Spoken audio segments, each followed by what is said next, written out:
Может быть, связана смерть бывшего главного редактора газеты «Президент». В Санкт-Петербурге действительно несколько дней умер во время командировки в Санкт-Петербург, во время сна уснул, не проснулся. Но, так сказать, я думаю, что здесь, к сожалению, имеет место быть огромный уровень стресса, в котором он находился постоянно по своей работе. И человек просто износил себя, и такая сущность просто не могла вернуться в свое тело. Что такое умереть во сне? Это считается счастливые люди, да?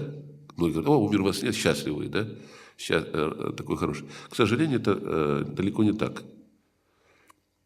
Когда человек умирает во сне, это значит, что сущность не смогла вернуться в тело. Значит, и она или захвачена была после выхода из тела. То есть, понятно, что такое, когда мы засыпаем, наша сущность покидает тело и уходит на другие уровни. В детстве, может, это помнили, а потом обычно память заблокирована, мы ничего не помним. Но, допустим, наверное, каждый сидящий здесь в зале, кто-то, сейчас скажу пример, может, вот интересно, у кого такие примеры были. Ну, не было в детстве такой ситуации, когда, кто уже, не ребенок, конечно, кто ребенок, если детство еще не прошло, когда во время сна за вами гонится какой-то монстр, бежите, вы убегаете, и вот-вот его лапы, вот-вот готовы схватить вас, и вдруг перед вами проваливается земля, вы летите в пропасть какую-то, кричите, криком просыпаетесь в своем физическом теле. Кто-то испытывал такой опыт? Поднимите руки, пожалуйста. Больше половины, да? Вот. А знаете, что это значит? А вот это означает то, что вот когда сущность выходит из тела во время сна, она, оказывается, ребенок, в силу того, что, когда последнее обращение человека более подробно расписано, у ребенка он еще, сущность не может выйти на более высокий уровень, попадает во время сна на уровень нижнего астрала, это джунгли. И там, естественно, полно астральных хищников.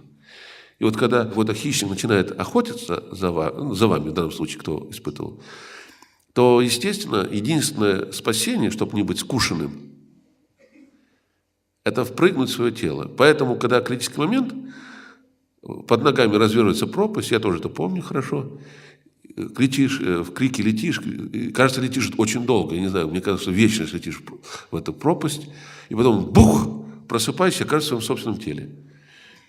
Это защитная реакция, когда сущность просто прыгает, как в коробку или как черепаха, она прячется в свой панцирь, так и сущность впрыгивает обратно в тело и спасается от гибели.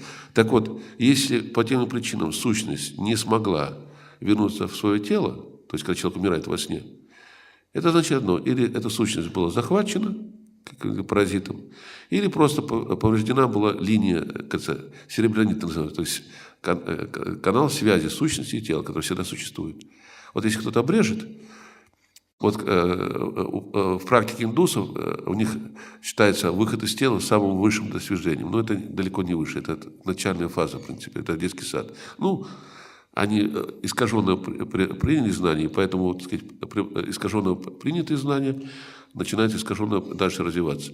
Так вот, когда учитель, гуру учит своего последователя выйти из тела, то очень часто, правда, они делают это зверски, чтобы сознательно вышибить из тела, они используют энергию кундалини, в которой копчик кресте находится, выталкивают, потом она бьет в мозг, удар по мозгу и вышибает сущность из тела. Знаете, как разбежаться, хлопнуться головой в стену, примерно то же самое.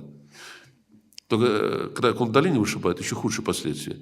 При этом, если неправильно рассчитать, то от такого вышибания сущности из тела может быть поврежденный мозг быть. И в некоторых случаях обычно не рекомендуют, чтобы такие эксперименты проводились в присутствии учителя. Вот когда сущность вышибается, потом она должна вернуться обратно в тело. И иногда она не может войти в тело, и тогда учитель иногда может помочь вернуть сущность в тело. Но не всегда. Так вот, по тем причинам, когда разрушается связь между телом и сущностью, человек погибает. Это не самая лучшая смерть, поверьте. Нормальная смерть, когда человек уходит из своего тела в момент, когда физическое тело умирает в сознании, в таком не во время сне. Тогда сущность выходит и идет куда положено.